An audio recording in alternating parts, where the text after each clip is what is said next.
ಅಂಬಾನಿ ನ್ಯೂಸ್ಗೆ ಸ್ವಾಗತ. ಪ್ರತಿದಿನ ನ್ಯೂಸ್ ಅಪ್ಡೇಟ್ಗಾಗಿ ಸಬ್ಸ್ಕ್ರೈಬ್ ಮಾಡಿ. ಚಿಕ್ಕಬಳ್ಳಾಪುರದಲ್ಲಿ ಕಾಲೇಜು ವಿದ್ಯಾರ್ಥಿಗಳ ಅಟ್ಟಹಾಸ, ಬುದ್ಧಿ ಹೇಳಲು ಹೋದ ಪೊಲೀಸರ ಮೇಲೆಯೇ ಹಲ್ಲೆ. ನಮಸ್ಕಾರ ವೀಕ್ಷಕರೇ, ಅಂಬಾನಿ ನ್ಯೂಸ್ಗೆ ಸ್ವಾಗತ. ವಿದ್ಯೆ ಕಲಿಯಬೇಕಾದ ವಿದ್ಯಾರ್ಥಿಗಳು ಇಂದು ರೌಡಿಗಳಂತೆ ವರ್ತಿಸಿದ್ದಾರೆ. ಕರ್ತವ್ಯದಲ್ಲಿದ್ದ ಪೊಲೀಸರ ಮೇಲೆಯೇ ಗುಂಪು ಕಟ್ಟಿಕೊಂಡು ಹಲ್ಲೆ ನಡೆಸಿರುವ ಶಾಕಿಂಗ್ ಘಟನೆ ಚಿಕ್ಕಬಳ್ಳಾಪುರದಲ್ಲಿ ನಡೆದಿದೆ. ಬೈಕ್ ಸೈಲೆನ್ಸರ್ ವಿಚಾರಕ್ಕೆ ಶುರುವಾದ ಕಿರಿಕ್ ಈಗ ಪೊಲೀಸರ ಮೇಲೆ ಕೈ ಮಾಡುವ ಮಟ್ಟಕ್ಕೆ ಹೋಗಿದೆ. ಈ ಬಗ್ಗೆ ಕಂಪ್ಲೀಟ್ ಡೀಟೇಲ್ಸ್ ಇಲ್ಲಿದೆ. ಹೌದು, ಚಿಕ್ಕಬಳ್ಳಾಪುರದ ಪ್ರತಿಷ್ಠಿತ ನಾಗಾರ್ಜುನ ಕಾಲೇಜು ವಿದ್ಯಾರ್ಥಿಗಳು ಈಗ ಖಾಕಿ ಪಡೆಯಲ್ಲಿ ನಡುಕ ಹುಟ್ಟಿಸಿದ್ದಾರೆ. ಸಮಾಜಕ್ಕೆ ಮಾದರಿಯಾಗಬೇಕಾದ ಯುವಕರು ಕಾನೂನು ಪಾಲಿಸಬೇಕಾದ ಪೊಲೀಸರ ಮೇಲೆಯೇ ಅಟ್ಯಾಕ್ ಮಾಡಿದ್ದಾರೆ. ಚಿಕ್ಕಬಳ್ಳಾಪುರದ ನಾಗಾರ್ಜುನ ಕಾಲೇಜು ಬಳಿ ಈ ಅಹಿತಕರ ಘಟನೆ ಸಂಭವಿಸಿದೆ. ಇಲ್ಲಿನ 7-8 ಜನ ವಿದ್ಯಾರ್ಥಿಗಳು ಸೇರಿಕೊಂಡು ಪೊಲೀಸರ ಮೇಲೆ ಪುಂಡಾಟ ಪ್ರದರ್ಶಿಸಿದ್ದಾರೆ. ನಂದಿಗಿರಿಧಾಮ ಪೊಲೀಸ್ ಠಾಣೆಯ ಎಎಸ್ಐ ಗಂಗರಾಜು ಹಾಗೂ ಪಿಸಿ ಗಂಗರಾಜು ಅವರು ಕರ್ತವ್ಯದಲ್ಲಿದ್ದರು. ಈ ವೇಳೆ ಕೆಲವು ವಿದ್ಯಾರ್ಥಿಗಳು ತಮ್ಮ ಬೈಕ್ಗಳಿಗೆ ಕರ್ಕಶ ಶಬ್ದ ಬರುವ ಸೈಲೆನ್ಸರ್ ಹಾಕಿಕೊಂಡು ಓಡಾಡುತ್ತಿದ್ದರು.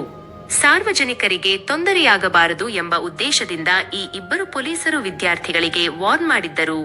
ಕರ್ಕಶ ಶಬ್ದ ಮಾಡಬೇಡಿ, ಸೈಲೆನ್ಸರ್ ಬದಲಾಯಿಸಿ ಎಂದು ಬುದ್ಧಿಮಾತು ಹೇಳಿದ್ದೇ ಪೊಲೀಸರು ಮಾಡಿದ ತಪ್ಪಾಯಿತು. ಪೊಲೀಸರ ಮಾತಿನಿಂದ ಕೆರಳಿದ ವಿದ್ಯಾರ್ಥಿಗಳ ಗುಂಪು ಒಮ್ಮೆಲೆ ಪೊಲೀಸರ ಮೇಲೆ ಮುಗಿಬಿದ್ದಿದೆ.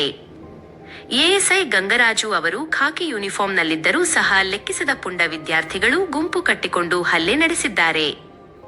ಸದ್ಯ ನಂದಿಗಿರಿಧಾಮ ಪೊಲೀಸ್ ಠಾಣಾ ವ್ಯಾಪ್ತಿಯಲ್ಲಿ ಈ ಘಟನೆ ನಡೆದಿದ್ದು, ಪೊಲೀಸರ ಮೇಲೆ ಹಲ್ಲೆ ಮಾಡಿದ ವಿದ್ಯಾರ್ಥಿಗಳ ವಿರುದ್ಧ ಕಾನೂನು ಕ್ರಮಕ್ಕೆ ಪೊಲೀಸರು ಮುಂದಾಗಿದ್ದಾರೆ. ಕರ್ತವ್ಯಕ್ಕೆ ಅಡ್ಡಿಪಡಿಸಿದ ಮತ್ತು ಹಲ್ಲೆ ನಡೆಸಿದ ಆರೋಪದಡಿ ಪ್ರಕರಣ ದಾಖಲಾಗುವ ಸಾಧ್ಯತೆ ಇದೆ. ವಿದ್ಯಾರ್ಥಿಗಳ ಈ ವರ್ತನೆಗೆ ಸಾರ್ವಜನಿಕ ವಲಯದಲ್ಲಿ ಭಾರೀ ಆಕ್ರೋಶ ವ್ಯಕ್ತವಾಗುತ್ತಿದೆ. ವಿದ್ಯೆ ಕಲಿಸಬೇಕಾದ ಕಾಲೇಜುಗಳ ಆವರಣದಲ್ಲಿ ಇಂತಹ ಪುಂಡಾಟಿಕೆ ನಡೆಯುತ್ತಿರುವುದು ನಿಜಕ್ಕೂ ದುರಂತ. ವರದಿ ಮೋಹನ್, ಅಂಬಾನಿ ನ್ಯೂಸ್ ಟಿವಿ, ಚಿಕ್ಕಬಳ್ಳಾಪುರ.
ಇನ್ನ ಇದು ರಕ್ತ ಎಲ್ಲ ತಲೆಗೆ ನೋಡ್ಸಾಕ್ತೀನಿ. ಪೊಲೀಸರು ರಕ್ತ ಬರಂಗ್ ಮಾಡ್ತಾರೆ. ಒಂದ್ ನಿಮಿಷ ರಿಸರ್ವ್ನೇ ಕಳಿಸ್ತೀನಿ. ಒಂದ್ 2 ನಿಮಿಷ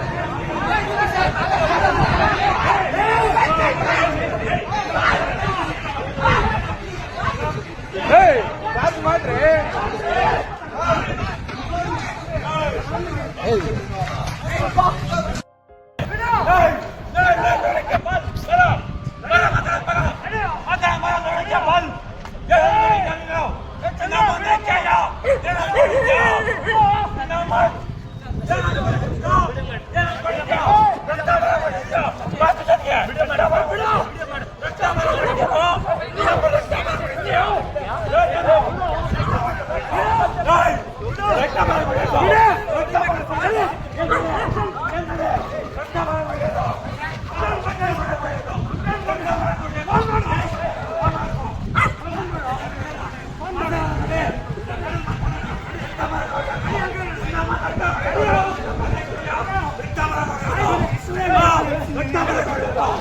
Let's go.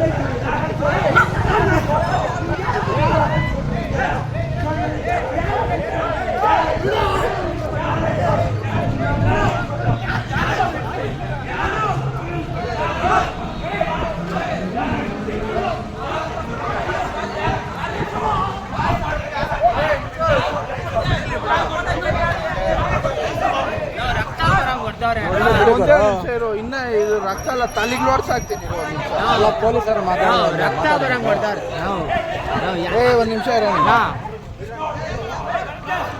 ರಿಸರ್ವ್ನೇ ಕಳಿಸ್ತೀನಿ ಒಂದು 2